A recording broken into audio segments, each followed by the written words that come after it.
بركي نحنا فقنا يوما ما نفترض وعرفنا امتى بنموت وكيف، شو رح يصير فينا؟ كيف رح تستقبل هاي القصة؟ الناس كلها رح تصير تعبد ربها وتخاف من ربها وتقرب أكتر لربها وتعمل الصالحات وتبعد عن المعاصي وتبعد عن هالقصص؟ مو شرط أبدا على فكرة. هي للوهلة الأولى أنت بتفكر هيك، بس أغلب الناس رح يعملوا قصة كتير حقيرة. رح يقولوا إنه نحنا رح نعصي ربنا هيك لقبل ما نموت بكام يوم منتوب وبنعمل الصالحات وفايتين على الجنة، لأنه هيك القصة. هيك بيعتبروا مو التوبة هي خلص بعدها على الجنة.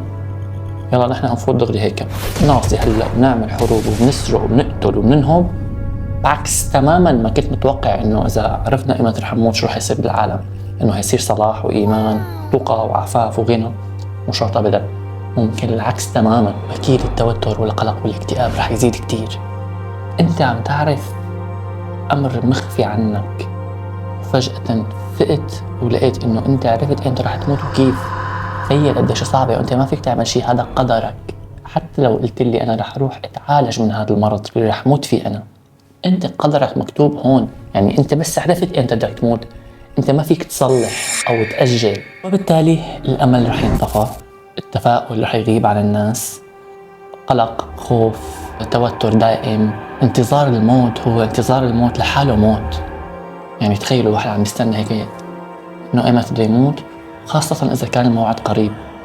يعني اذا عرف انه مثلا بعد شهر، بعد شهرين، بعد سنة، لك حتى سنتين وثلاثة، إقلال هن جدا. هي السنة عم بتمر كأنه شهر، فبتوقف عن القيام بالأعمال الدنيوية، بيوقف كمان سعي عن العمل، بينطفى بالمعنى الحرفي، بيفقد الأمل، بينعزل، بيخاف، بيتوتر. ممكن تجي أمراض الدنيا من وراء هي الانعزال والقعدة لحاله، لأنه هو صار دائما تفكيره بالموت، دائما موت موت موت، أنا رح موت أنا رح موت، فهو خلص انتهت الحياة عنده. ممكن كمان تصير عادة جديدة، طقوس وداع الميت قبل ما يموت. يعني بتصير عادة. كيف نحن عنا عادة تعزاية ما بعرف منين طالعين فيها، في عنا عادة طقوس توديع الشخص قبل ما يموت. بيروحوا لعنده، نقعد معه، بنسايره، هو بيكون ميت رعبة ومقطوع نفسه ومزرق، ونحن عم نواسيه، وبس يموت بناخذ وزياره.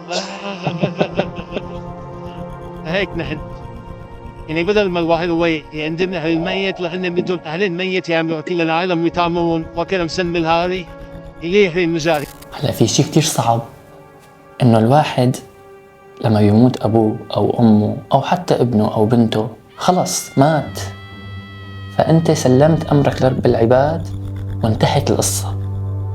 بس أنت تعرف إنه ابنك بده يموت بعد أسبوع أو شهر أو سنة، وأنت كل يوم عم تجي تودعه وعم تجي تعطف عليه زيادة. قديش رب العالمين رحيم فينا حتى أخفى عنا موعد موتنا. انتم متخيلين حجم الكوارث اللي بدها تصير إذا عرفنا إيمت بدنا نموت؟ وخاصة إذا مو نحن، أطفالنا بدهم يموتوا قبلنا. متخيلين هذا الشعور؟ ما في أبشع منه. وأكيد أكيد أكيد مليون بالمية معدل الولادات رح يقل كتير كتير كتير، ومعدل الوفيات رح يزيد أضعاف مضاعفة. الناس ما عاد عندها رغبة بالإنجاب، صارت تخاف تجيب يموتوا أولادهم قبلهم. أو تخيلوا حدا يكون معه عقم ويجيب ولد ويعرف إنه هيموت هذا الولد بعد سنتين، بقول يا ريتني ما خلفته بالأصل. كتير كتير قاسية هي وثقيلة على الروح. فعن جد رب العالمين ما في أرحم منه، وما في شيء عمله عن عبث. ما في شيء هيك يلا صدفة أو كيف ما كان صار. تجار النصابين الحرامية ما رح يتركوا هيك حدث أو هيك ميزة موجودة جديدة بالعالم وما يستغلوها، ويخترعوا أدوية لتأخير ساعة الوفاة. وأكيد هي كذب، ولكن مين اللي بيشتريها؟ اللي ما فيهم دين واللي بيخافوا كتير من الموت، اللي عندهم أمل 1% إنه هي تنقذهم. وأكيد بيكون أسعارها بملايين الدولارات، وهي بتكون حكر على الأغنياء مو الفقراء أكيد. يعني فممكن كنا نشوف هيك شيء لو نحن عرفنا ايمت رح نموت. إذا عرفنا ساعة موتنا، في توقعات كتيرة غير هدول القصص. شي ذكرته شي ما ذكرته، بس انتو اذا في شي ببالكم انا اكيد ما ذكرته احكوا لنا بالتعليقات شو ممكن يكون شعوركم او شو ممكن يصير بالعالم اذا عن جد عرفنا ساعة موتنا وطريقة موتنا. جاوبوني بالتعليقات.